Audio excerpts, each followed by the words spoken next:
ನಮಸ್ಕಾರ. ನೀವು ನೋಡ್ತಾ ಇರೋದು ಒನ್ ಇಂಡಿಯಾ ಕನ್ನಡ. ನಾನ್ ಪ್ರತಿಮಾ. ದಿನ ಭವಿಷ್ಯವನ್ನ ಹೇಗೆ ತಿಳ್ಕೊಳ್ಳೋದು ಅಗತ್ಯನೋ ಕೆಲವರು ಮಾಸ ಭವಿಷ್ಯವನ್ನು ಕೂಡ ತಿಳ್ಕೊಳ್ಳೋದು ಒಳ್ಳೇದು ಅಂತ ಹೇಳ್ತಾರೆ. ಯಾಕಂದ್ರೆ ಪ್ರತಿನಿತ್ಯ ನಾವ್ ಏನೇ ಮಾಡ್ಬೇಕು ಮಾಡಬಾರದು ಅನ್ನುವಂತ ಒಂದಷ್ಟು ಚಟುವಟಿಕೆಗಳನ್ನ ರಾಶಿ ಭವಿಷ್ಯ ಹೇಗಿದೆ ಅಂತ ತಿಳ್ಕೊಂಡು ಮಾಡೋದ್ರ ಮೇಲೆ ಒಂದಷ್ಟು ಒಳ್ಳೇದಾಗತ್ತೆ ಕೆಟ್ಟದ್ದಾಗತ್ತೆ ಅನ್ನೋ ಮಾತಿದೆ. ಹೀಗಾಗಿ 12 ರಾಶಿಗಳ ಭವಿಷ್ಯ ಮಾರ್ಚ್ ತಿಂಗಳಲ್ಲಿ ಹೇಗಿದೆ ಅನ್ನೋದನ್ನ ತಿಳ್ಕೊಳ್ಳೋಣ. ಮೊದಲಿಗೆ ಮೇಷ ಹಾಗೆ ವೃಷಭ ರಾಶಿಯವರಿಗೆ ಮಾರ್ಚ್ ತಿಂಗಳು ಒಳಿತ ಕೆಡುಕ ಅನ್ನೋದನ್ನ ತಿಳಿಸ್ಕೊಡ್ತಾರೆ ಖ್ಯಾತ ಜ್ಯೋತಿಷಿಗಳು, ಪ್ರತ್ಯಂಗಿರ ದೇವಿಯ ಆರಾಧಕರು, ಭಾರತೀಯ ಸಂಪ್ರದಾಯ ಟ್ರಸ್ಟ್ ನ ಅಧ್ಯಕ್ಷರಾಗಿರುವ ಡಾಕ್ಟರ್ ಮಹರ್ಷಿ ಗುರುಗಳು. ಗುರುಗಳೇ ನಮಸ್ತೆ, ಕಾರ್ಯಕ್ರಮಕ್ಕೆ ಸ್ವಾಗತ. ನಮಸ್ತೆ ಅಮ್ಮ. ಹರೇ ಶ್ರೀನಿವಾಸ. ಎಲ್ಲರಿಗೂ ಸಹ ನಮಸ್ಕಾರಗಳು. ಮೇಷರಾಶಿಯವರಿಗೆ ಮಾರ್ಚ್ ತಿಂಗಳಲ್ಲಿ ಹಣಕಾಸಿನ ವಿಚಾರದಲ್ಲಿ ಸ್ವಲ್ಪ ಜಾಗೃತೆ ವಹಿಸಬೇಕಾಗುತ್ತೆ.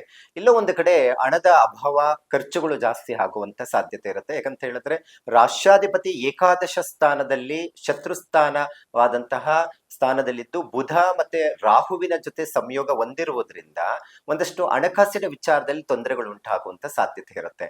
ಯಾವುದೇ ಕಾರಣಕ್ಕೂ ಹೊಸದಾಗಿ ಹೂಡಿಕೆ ಮಾಡುವಂತದ್ದು ಮಾಡಕ್ ಹೋಗ್ಬಿಡಿ, ಸಮಸ್ಯೆಗಳು ಉಂಟಾಗುವಂತ ಸಾಧ್ಯತೆ ಇರುತ್ತೆ.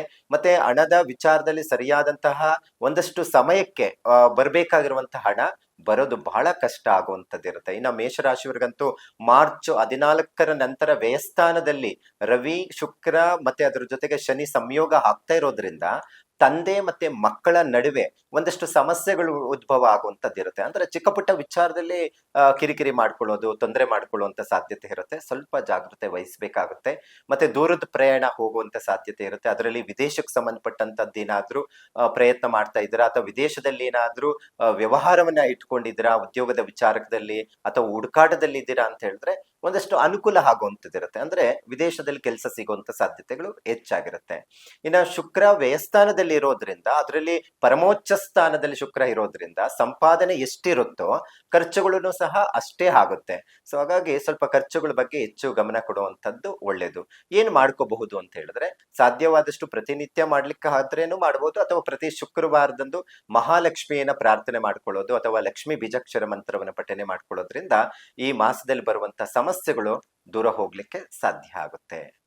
ಇನ್ನ ಮಾರ್ಚ್ ತಿಂಗಳಲ್ಲಿ ವೃಷಭ ರಾಶಿಯವರಿಗೆ ಹೇಗಿರುತ್ತೆ, ಒಂದಷ್ಟು ಮಾಸ ಭವಿಷ್ಯ ಅಂತ ನಾವು ನೋಡಕ್ ಹೋದ್ರೆ, ಈ ರಾಷ್ಟ್ರಾಧಿಪತಿ ಸರ್ವ ಯೋಗಕಾರಕನಾದಂತಹ ಶನಿಯ ಜೊತೆ ಪರಮೋಚ್ಚ ಸ್ಥಾನದಲ್ಲಿ ರಾಷ್ಟ್ರಾಧಿಪತಿ ಇರೋದ್ರಿಂದ ಅದರಲ್ಲಿ ಏಕಾದಶ ಸ್ಥಾನ ಅಂತ ಹೇಳ್ತೀವಿ. ಅಂದ್ರೆ ಒಂದಷ್ಟು ಬಿಸ್ನೆಸ್ ಇಂಪ್ರೂವ್ಮೆಂಟ್ಗೆ 11ನೇ ಮನೆಯಲ್ಲಿರುವಂತಹ ಗ್ರಹಗಳು ಏನಿರುತ್ತೆ ಉತ್ತಮವಾದಂತಹ ಫಲಗಳನ್ನ ನಿರೀಕ್ಷೆಯನ್ನ ಮಾಡಬಹುದು ಅಂತ ಹೇಳುತ್ತೆ. ಹಾಗಾಗಿ ಯಥೇಚ್ಛವಾಗಿ ಲಾಭವನ್ನ ನಿರೀಕ್ಷೆಯನ್ನ ವೃಷಭ ರಾಶಿಯವರು ಮಾಡ್ಲಿಕ್ಕೆ ಸಾಧ್ಯ ಆಗುತ್ತೆ ಮಾರ್ಚ್ ತಿಂಗಳಿಂದ.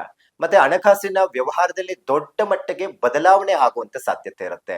ಮತ್ತೆ ಒಂದಷ್ಟು ಅನುಕೂಲ ಆಗುವಂತದ್ದಿರುತ್ತೆ. ಯಾವುದೋ ಒಂದು ಪಿತ್ರಾರ್ಜಿತ ಆಸ್ತಿ ಬರ್ಬೇಕಾಗಿರುವಂತದ್ದು ಅಥವಾ ಯಾವುದೋ ಒಂದು ದುಡ್ಡಿನ ವಿಚಾರದಲ್ಲಿ ಬರ್ಬೇಕಾಗಿರುವಂತಹ ಹಣ ಸರಿಯಾಗಿ ಬರ್ತಾ ಇಲ್ಲ ಅಂದ್ರೇನು ಬಂದು ಕೈ ಸೇರುವಂತದ್ದಿರುತ್ತೆ. ಇನ್ನ ಕರ್ಮಸ್ಥಾನದಲ್ಲಿ ಕುಜ, ರಾಹು, ಬುಧ ಒಂದಷ್ಟು ಗ್ರಹಗಳ ಸಂಯೋಗದಿಂದ ಉದ್ಯೋಗಸ್ಥರಿಗಂತೂ ಕೆಲಸದ ಒತ್ತಡಗಳು ಜಾಸ್ತಿ ಇರುತ್ತೆ. ಯಾಕಂತ ಹೇಳಿದ್ರೆ ಕುಜ ರಾಹು ಸಂಯೋಗದಿಂದ ಒಂದಷ್ಟು ಕಿರಿಕಿರಿ ಜಾಸ್ತಿ ಆಗುತ್ತೆ. ಮತ್ತೆ ಕೆಲಸದ ಒತ್ತಡದ ಜೊತೆ ಸಹೋದ್ಯೋಗಿಗಳ ನಡುವೆ ಚಿಕ್ಕ ಪುಟ್ಟ ವಿಚಾರದಲ್ಲಿ ಮನಸ್ತಾಪಗಳು ಉಂಟಾಗುವಂತ ಸಾಧ್ಯತೆಗಳು ಸಹ ಕಂಡು ಬರುತ್ತೆ. ಸ್ವಲ್ಪ ಜಾಗೃತೆ ವಹಿಸಬೇಕಾಗುತ್ತೆ. ಮತ್ತೆ ಇನ್ನೊಂದು ವಿಚಾರ ಏನಪ್ಪಾ ಅಂತ ಹೇಳಿದ್ರೆ, ಮಾರ್ಚ್ 15ನೇ ತಾರೀಕು ಅಂದ್ರೆ 14ನೇ ತಾರೀಕಿಗೆ ರವಿ ಬದಲಾವಣೆ ಆಗುತ್ತೆ. ಆದ್ರೆ 15ನೇ ತಾರೀಕಿಂದ ಏನಾಗುತ್ತೆ, ತ್ರಿಗ್ರಹಿ ಯೋಗ ಒಂದಷ್ಟು ವಿವಾಹದ ವಿಚಾರಕ್ಕೆ, ಒಂದಷ್ಟು ಶುಭ ಕಾರ್ಯಗಳಿಗೆ, ಒಂದಷ್ಟು ಹೊಸದಾಗಿ ಮನೆ ಖರೀದಿ ಮಾಡುವಂತದ್ದು, ವಾಹನ ಖರೀದಿ ಮಾಡುವಂತ ವಿಚಾರದಲ್ಲಿ ಆಗಬಹುದು, ಅಥವಾ ಹೊಸದಾಗಿ ಸೈಟ್ ಅನ್ನ ಖರೀದಿ ಮಾಡುವಂತ ವಿಚಾರದಲ್ಲಿ ಅನುಕೂಲ ಉಂಟಾಗುತ್ತೆ. ಇನ್ನು ವಿದ್ಯಾರ್ಥಿಗಳಿಗಂತೂ ವಿದ್ಯಾಭ್ಯಾಸದಲ್ಲಿ ಹೆಚ್ಚು ಗಮನ ಕೊಡೋದು ಸೂಕ್ತ ಅಂತ ಹೇಳ್ಬಹುದು. ಯಾಕಂತ ಹೇಳಿದ್ರೆ ಒಂದಷ್ಟು ಎಜುಕೇಶನ್ ವಿಚಾರದಲ್ಲಿ ಒಂದಷ್ಟು ಸಮಸ್ಯೆಗಳು ಬರಬಹುದು, ಸೋಂಬೇರಿತನ ಜಾಸ್ತಿ ಆಗುತ್ತೆ, ಮತ್ತೆ ಓದೋದ್ರಲ್ಲಿ ಹಿನ್ನಡೆ ಆಗುವಂತದ್ದಿರುತ್ತೆ. ಸ್ವಲ್ಪ ಎಜುಕೇಶನ್ ಬಗ್ಗೆ ಹೆಚ್ಚಿನ ಕಾಳಜಿ ವಹಿಸೋದು ಉತ್ತಮ. ಇನ್ನು ಆರೋಗ್ಯದ ಬಗ್ಗೆ ಒಂದಷ್ಟು ವ್ಯತ್ಯಾಸಗಳು ಉಂಟಾಗುವಂತ ಸಾಧ್ಯತೆಗಳು ಇರುತ್ತೆ. ಆರೋಗ್ಯದ ಬಗ್ಗೆ ಹೆಚ್ಚು ಗಮನ ಕೊಡಿ. ಆದಷ್ಟು ಲಕ್ಷ್ಮೀ ನರಸಿಂಹನ ಆರಾಧನೆ ಅಥವಾ ಲಕ್ಷ್ಮೀ ನರಸಿಂಹ ಸಹಸ್ರನಾಮ ಸ್ತೋತ್ರವನ್ನ ಪಾರಾಯಣ ಮಾಡೋದು ಬಹಳ ಉತ್ತಮ.